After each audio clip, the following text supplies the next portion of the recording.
Hi guys, welcome to part 2 of my all-time top 50 favourite horror movies.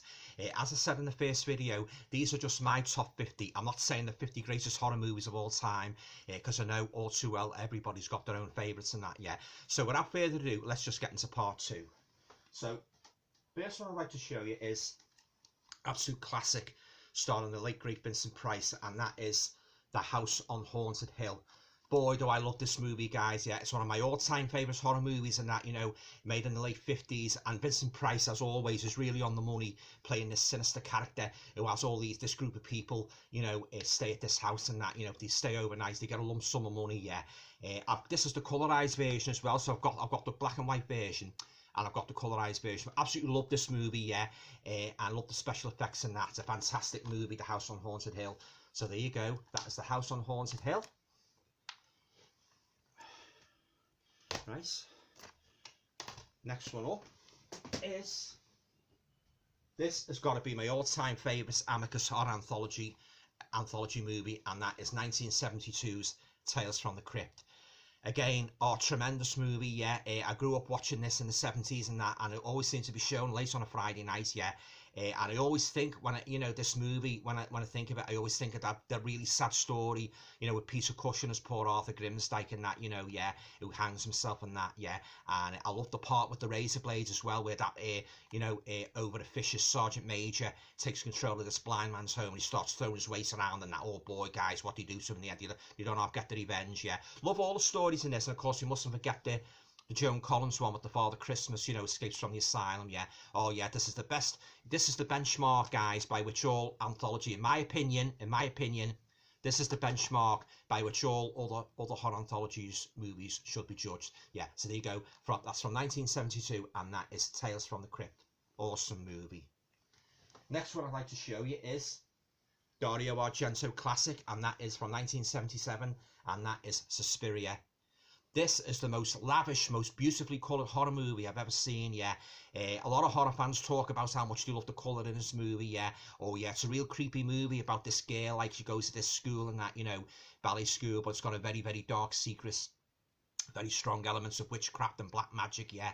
One or two quite gory death scenes as well, yeah. Oh, absolutely love Suspiria. Yeah, so there you go, that's Suspiria, and that is from 1977. Next one up is another Stephen King classic, and that is Carrie. Yeah, absolutely love the story of Carrie White and that, you know, it's, you know, telekinetic powers and that, you know, yeah, and yeah, really good character story, this, yeah, the way she gets picked on at school and that, you know, yeah, and the way she sort of like sneered at when she goes to the dance and that, oh yeah, or she gets her revenge, guys, and of course, if you've seen the movie, you know all too well, yeah, pigs have never looked quite the same since I've seen this movie and that, yeah, fantastic. One of Stephen King's debut novel, by the way, yeah, Carrie, yeah. So there you go, that is Carrie from the mid-70s, fantastic movie. Next one up is another great Amicus horror anthology portmanteau movie, and that is The House That Dripped Blood from 1971. Or again, guys, I could sit here all afternoon spouting superlatives about how much I love this. This is a beautiful edition, guys, this, yeah. It really is, yeah. Especially love the Christopher Lee story, you know, Sweets of the Sweet, with the little girl, like her mother was a witch and that, and she has the voodoo doll, oh yeah. And Ingrid Pitt and John Pertwee, the story at the end, like that little bit of humour in that, where he buys the cloak and it's a real vampire's cloak, yeah. And then you've got the one with the horror writer, you know, who's writing this character, the serial killer, and it becomes real and that, yeah. Oh, it's a fantastic, yeah. I love the framing story as well with John Bennis, who plays the rather cynical police officer and that, you know, he doesn't, despite what the estate agent says about all the people that's at the house, they met with mysterious, or they vanished under mysterious circumstances, yeah. John Bennett, he's persistently cynical and that, you know, yeah. Of course, I won't go on too much about what happens in the end, yeah, but this is a great, highly recommend this one from 1971, one of Amicus's best horror anthos, and that is The House That Dripped Blood. Next one up I'd like to show you is another Stephen King classic TV horror movie, and that is Salem's Loss, starring David Soul and James Mason. Yeah, this is a fantastic adaptation of Stephen King's Salem's Loss, yeah, about modern day America plagued by vampires, led by Barlow. Oh, and he looks like He looks like Nosferatu. Remember the old Nosferatu vampire and the baldy head and the pointed ears? Oh yeah, really fantastic movie this, guys, yeah. And quite terrific because seeing it was a TV movie. Of course, we mustn't forget the disturbing scene where the Glick boys are outside, floating outside the boys' window, and they're banging on the window late at night. They're just floating up in the air and that. And when he lets them in, and oh yeah, fantastic! One of the best scenes in a horror movie, yeah. One of the creepiest scenes I've ever seen, yeah. David Soul, of course. David Soul, Starsing Hutch. He's really on the money in this, you know, as Ben Mears, the main protagonist, yeah. James Mason as well as Barlow's colleague, yeah. Oh yeah, highly recommend. This is the best one. There's been one or two other versions which have been very, very poor, but this is the best one, guys. This one, yeah, from 1979, and that is Stephen King's Salem's Loss. So we might take another swig. Nice. Next one, classic Stephen King story, and that is The Shining. And what can I say about this, guys, what hasn't been said before many times by horror fans? Jack Nicholson is a fantastic in this as Jack Torrance, yeah. About, you know, he takes this hotel on the overlook and that, looks after the winter, and of course he slowly goes off his trolley and that, yeah. Oh, it's a fantastic movie, this. It's got everything. It's got atmosphere, it's got tension, it's got horror. One of the best horror movies ever made, in my opinion. And Jack Nicholson, he couldn't have picked a better actor than him to take this role off, guys. Yeah, he's fantastic in this, yeah. I see this a lot in horror fans' top 10, top 20, yeah. Rightly so as well. It's a fantastic movie, The Shining, yeah. So there you go, that's The Shining from 1980. Next one, old favourites of mine. And that is Carnival of Souls. Again, great little black and white movie, yeah, from the 60s, yeah. I love the creepy deserted carnival in this. It's got a very surreal aspect to it, you know. And the main protagonist, and that, she's fantastic in this, yeah. This was one of the best 60s horror movies ever made, yeah. It's a really great movie, yeah. And oh yeah, really dark movie. I say very surreal and that, yeah. And I love the ghoul and that. It keeps popping up all the time and that, you know, yeah. Highly recommend Carnival of Souls if you've never seen it. One of the best horror movies ever made, Carnival of Souls. Next one up, another classic from the late 60s, and that is Rosemary's Baby. Now, admittedly, when I first watched this many years ago, I thought it was a bit of a slow burner, but as the story progressed, I really got into it, and now whenever I watch it, I always have a great time, yeah. Witchcraft, like in modern day America, you know, and Mia Farrow as the main protagonist, and that, you know, she's expecting, and it's real cool, yeah, and a twist at the end, and that, yeah, fantastic movie, one of the best horror movies ever made, Rosemary's Baby, yeah. Directed by Roman Polanski, yeah, from 1968. So there you go, Rosemary's Baby. Love the novel as well, by the way, by Ira Levin. Next one up is another great Vincent Price movie from the 50s, and that is The House of Wax. Vincent Price again, he's really on the money in this and that, you know, yeah. When his wax museum gets burned down, and he sort of like, he takes things into his own hands and starts exacting bit of brutal revenge and that, you know, yeah. Oh, it's a fantastic movie, yeah. And I love the part where he goes around talking about the historical figures and that, you know, yeah. And he has all the people, like, you know, the people visiting the wax museum and that, you know, yeah. Great story, lovely colour, yeah. One of Vincent Price's finest movies, yeah. House of Wax, yeah. And that was from 1953. Next one up is another Stephen King favourite, and that is Misery. This is a great addition by Scream Factory. It's got loads of extras on it, and oh yeah, Kathy Bates. Oh, she's just awesome in the role of this demented nurse and that, you know. And she captures the author and that, you know. And she sort of like she goes off her head when she finds out that he's killed off Misery Chastain, you know. Oh yeah, she keeps him in the house and that, you know. Yeah, and of course, I don't need to mention the notorious sledgehammer scene, yeah. Oh yeah, Kathy Bates. Oh, she's fantastic in this, yeah. The way she starts off and that, sort of like being very solicitous with him, you know, looking after him and that, you know, making sure he's all right. And the minute she finds out that he's killed off, you know, one of her favourite characters, boy, does she hit the roof. Yeah, well, if you've seen the movie, guys, you know what I mean, yeah. One of the greatest horror movies ever made, and that is Stephen King's Misery. Next one up is, this is a kind of sci-fi horror movie starring David Hedison, and that is The Fly. I always have a great time watching this movie. You know, this is my favourite one. I wasn't too keen on the remake with Jeff Goldblum. This is my favourite one, guys. This is out the box set. Screen Factory done, yeah. Oh yeah, very, very sad story as well, and that, you know, about a scientist messing around, like transporting things and that, you know, with horrific consequences, of course, yeah. Or classic horror sci-fi movie. Stars the late great Vincent Price as well, yeah. Fabulous movie. So there you go. That is The Fly, yeah, from 1958.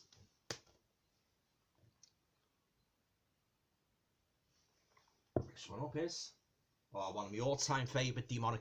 I think this is my favourite demonic possession movie, and this is from 1976, and it is The Omen. Oh, again, I could sit here all afternoon spouting superlatives about what a fantastic horror movie this is. Yeah, Gregory Peck and Lee Remick, they're really on the money, playing the two main protagonists in that, you know, and the demonic Damien. Oh yeah, very, very dark movie, and of course, we mustn't forget Billy Whitelaw's awesome performance as the sinister Mrs. Baylock, Damien's guardian, or what she does in that, you know, the real evil thing she does in this, you know, yeah, oh yeah, it's a fantastic movie, The Omen, yeah, my favourite Omen movie of all, the whole Omen. I love all the Omen movies, but this is my favourite, guys, the first one from 1976. It's a very, very dark movie, and there's Damien there. Yeah, oh yeah. If you haven't seen The Omen, and if you like demonic possession movies, I highly recommend you get yourself a copy of this. You watch this movie again and again. One of the greatest horror movies ever made from 1976, and that is The Omen. Next one up is, now this, granted, this could be looked on more as a kind of a psychological thriller, but I think it classes as a horror movie because there's some pretty horrific elements in it, you know, especially near the end and that, yeah, and that is And Soon the Darkness. It's about these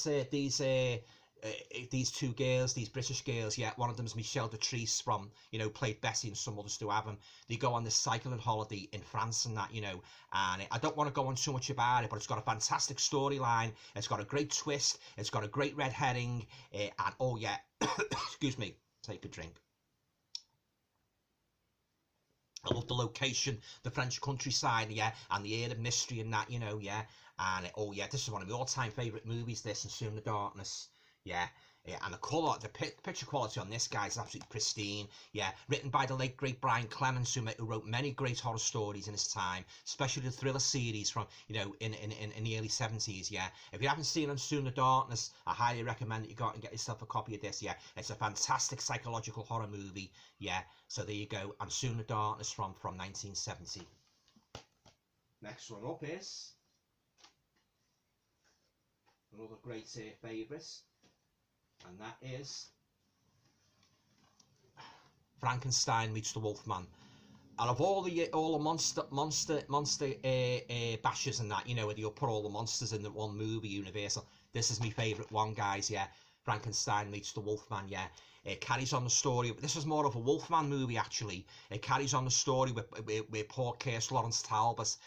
He's resurrected when grave robbers break into his crypt and try to steal his jewellery. The moon shines on the preserved body. Oh, it's one of the most fantastic opening scenes in a horror movie, where the grave robbers open the Talbot crypt and he tries to take his jewellery off, and the moon shines. He's got the wolf bane over him, and his body's preserved from. So he's been dead for 4 years, but he's still preserved with the curse still running through his veins. And they disturb him, and he grabs hold of one of them. Oh, tell you what, guys, that's an absolutely electrifying opening. It really is, and much loved and talked about to this day by many Universal horror fans. Yeah, and you really feel for poor Larry Talbot as he looks all over for a cure, and is referred to by Gypsy Malieva, of all people, Dr. Frankenstein. But it turns out that Dr. Frankenstein is dead. Yeah, but I won't reveal any more of the plot in case you haven't seen it. But I absolutely love Frankenstein meets the Wolfman. I always have a good time watching it. And what can I say about Lon Chaney's performance as Lawrence Talbot? He was the greatest Wolfman ever. Yeah, I recall first watching this in the late 60s as a youngster, and boy, was I blown away. Yeah, I think I've lost count of the times I've watched this over the years, along with all the other Universal horror movies, but it's an absolute classic. Two great creatures going head to head, and that is Frankenstein meets the Wolfman. Awesome, awesome horror movie. Next one up is, again, I think this is one of the greatest movies ever made, horror or otherwise, and that is Roger Moore in The Man Who Haunted Himself. Very, very creepy, very mysterious story about this businessman, city businessman played by Roger Moore, Pelham. And he has this car accident. I won't give away too much of the story, but he has this car accident, which ensues in him starting to see, like, well, he thinks he's seeing doubles of himself appearing here and there and that, you know, in snooker halls, doing dodgy business deals and that, and you don't really know what's going on. You know, has he got a double, or is someone playing a trick on him, or is it all in his mind? This is actually based on an old story, The Strange Case of Mr. Pelham, which was actually an Alfred Hitchcock episode in Alfred Hitchcock Presents, but this is the best one, guys. This Roger Moore, this is one of his finest roles, yeah. Oh, he's fantastic in this, Roger Moore, he really is, yeah. Yeah, I think Roger, yeah, from what I can remember, I think Roger Moore said this is his favourite movie, you know, what he ever made, and he speaks very highly of this movie, yeah. The Man Who Haunted Himself, yeah. It's a fantastic movie, yeah. Comes straight on the back of him finishing The Saint and that, you know, before he went into Bond. And, oh, yeah, it's a real good... It's not a gory horror movie, but it's got horror elements. It's got those creepy elements, if you know what I mean, yeah. I never, ever, ever get tired of watching this fantastic story, The Man Who Haunted Himself, from 1970, starring the late, great Roger Moore.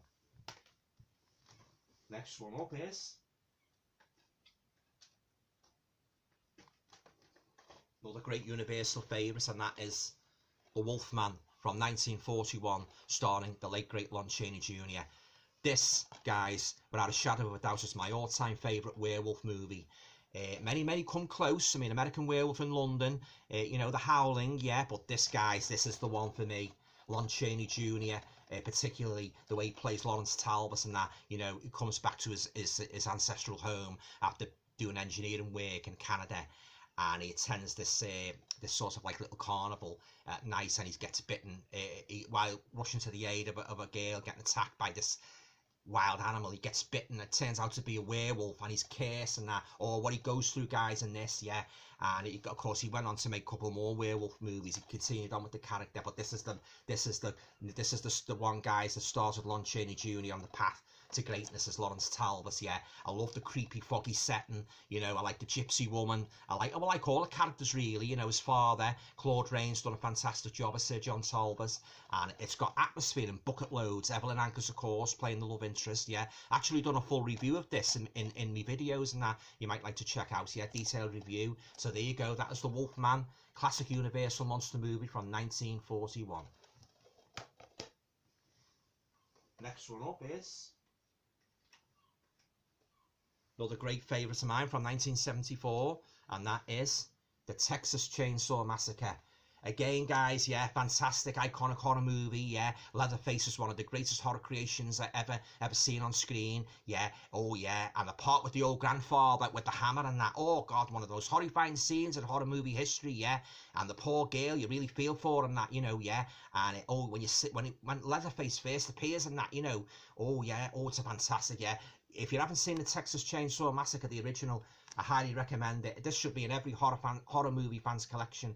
It's an iconic movie, yeah. Yeah, very right. It's out there and that, you know, and the creepy house and that, and the dysfunctional family, yeah. This is the ultimate horror movie, guys, yeah. The Texas Chainsaw Massacre, yeah. I didn't really care too much for the subsequent ones and that, especially Texas Chainsaw 2, which I thought was ruined by the injections of humour. Yeah, I didn't like that. Like, they ruined the characters, but this is the best, guys, from 1974. That is the Texas Chainsaw Massacre. Oh, absolutely fantastic horror movie. Next one up is Hammer favourites is The Curse of Frankenstein, starring the two icons of Hammer horror, Peter Cushing and Christopher Lee. This was the movie, guys, that set Hammer on the road, you know, to international stardom as the leading studio for British horror. This was the one, made in 1957, and Peter Cushing's character, oh, he's real nefarious in this, yeah. He's got no compunction, you know, about making the creature, and he's very ruthless in that. No compunction about, getting rid of anybody who stands in his way towards trying to create a monster, yeah. And oh yeah, he's very despicable character in this, yeah. And Christopher Lee, of course, he does a fantastic job as the creature. I don't know if any of you know this or not, but Apparently, they couldn't use the Universal makeup, you know, because that was copyrighted. So they done their own makeup. They done a great job as well, guys, with the makeup on this creature. Yeah. Oh, I love this. This is the best edition actually. I recently got this, and the picture quality on this is absolutely pristine. So if you're going to get a copy of The Curse of Frankenstein, get this one. Yeah. Oh, absolutely classic Hammer horror, and as I say, the one that along with Dracula, of course, a year later, that started Hammer on the road to, you know, making a name, carving a name for themselves in the horror genre. Yeah, so there you go. That's from 1957, and that is The Curse of Frankenstein. Next one up is another all-time favourite of mine, yeah, and that is The Wicker Man. Yeah. Yeah, very, very quirky movie this, yeah. It starts off like, you know, little Scottish village and that, you know, you wouldn't think it was a horror movie. You've got like Edward Woodward as the policeman investigating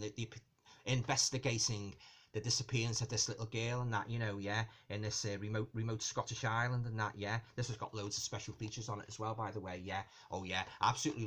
Christopher Lee spoke very highly of this movie and that, you know, yeah. And yeah, he's great in it as Lord Summerisle and that, you know, yeah, very autocratic, influential person on the island and that. And then you've got Edward Woodward, you know, he's looking for the missing girl and that. Oh, but I won't tell you what happens at the end, guys, if you haven't seen it. Highly recommend The Wicker Man, yeah. It's one of the greatest horror movies ever made, yeah. So there you go. That is The Wicker Man from 1973. Next one up is another classic from 1978, yeah, and that is John Carpenter's Halloween. Oh yeah, one of the greatest horror movies ever made, yeah. And I know a lot of horror fans would echo my opinion, you know, about this, yeah. Again, great atmosphere. Jamie Lee Curtis is the main protagonist, and you've got the sinister Michael Myers, yeah, stalking his victims through the darkened streets and that, you know, yeah. Oh, it's a fantastic movie, yeah. Made on a very, very low budget as well, you know, yeah. And yeah, this is one of the greatest horror movies ever made, yeah. Michael Myers, yeah. This is my favourite one. I mean, I like most of the Halloween movies, but this, guys, is my favourite one, yeah. Halloween 2 comes a close second, yeah, where he's in the hospital, but this is the one that started it all, guys. Introducing the character of Michael Myers, yeah. Oh yeah, highly recommend. If you're a horror fan, you've got to have this in your collection because it's an absolute classic. So there you go. That is John Carpenter's Halloween from 1978. Fantastic movie. Next one up, another classic, made 2 years later, 2 years after Halloween, and that is Sean Cunningham's Friday the 13th. Again, I could sit here all afternoon spouting superlatives about, you know, how much of an impression this movie has made on the horror genre, you know, the world of horror and that. Oh, yes, absolute classic, yeah, and a great twist at the end and that, you know. This is actually from the new Deluxe Scream Factory box set and that, yeah. Fantastic movie, one of the greatest horror movies ever made. So that is Friday the 13th, yeah, from 1980. Right, next one, another classic. And that is Alfred Hitchcock's Psycho, made in 1960, and of course Norman Bates, another classic horror character, played absolutely flawlessly by the late great Anthony Perkins, and of course Janet Leigh, yeah, you know, she was fantastic in it as well, yeah. Oh yeah, this has got all the ingredients of the perfect horror movie. You've got the creepy Bates Motel, you've got Anthony Perkins, very multi-layered character, you know, as Norman Bates in that, initially charming, but obviously holding a dark secret, yeah. And oh yeah, again, this is a fantastic movie, guys, yeah, based on the novel by Robert Bloch, which I've got my collection, yeah, and that's great as well. Unlike, of course, I think I've said this before, unlike this Psycho movie, the Bates character in the Bloch novel is portrayed as a balding, fat, middle-aged, overweight character, but in this movie, guys, he's younger. He's played by Anthony Perkins, yeah. So yeah, oh yeah, highly recommend Psycho. If you're gonna pick top 10, top 20 horror movies, Psycho must be in that list, yeah, because it's an absolute classic, groundbreaking movie. And what was most notable about it, it brought horror into the modern world, away from the formerly old dusty castles and old haunted houses in the country and the Gothic. Brought Psycho into the modern world, yeah, in you know, as personified by Norman Bates, yeah. Great movie, Psycho, yeah. There you go, Alfred Hitchcock's Psycho. 2 left, guys.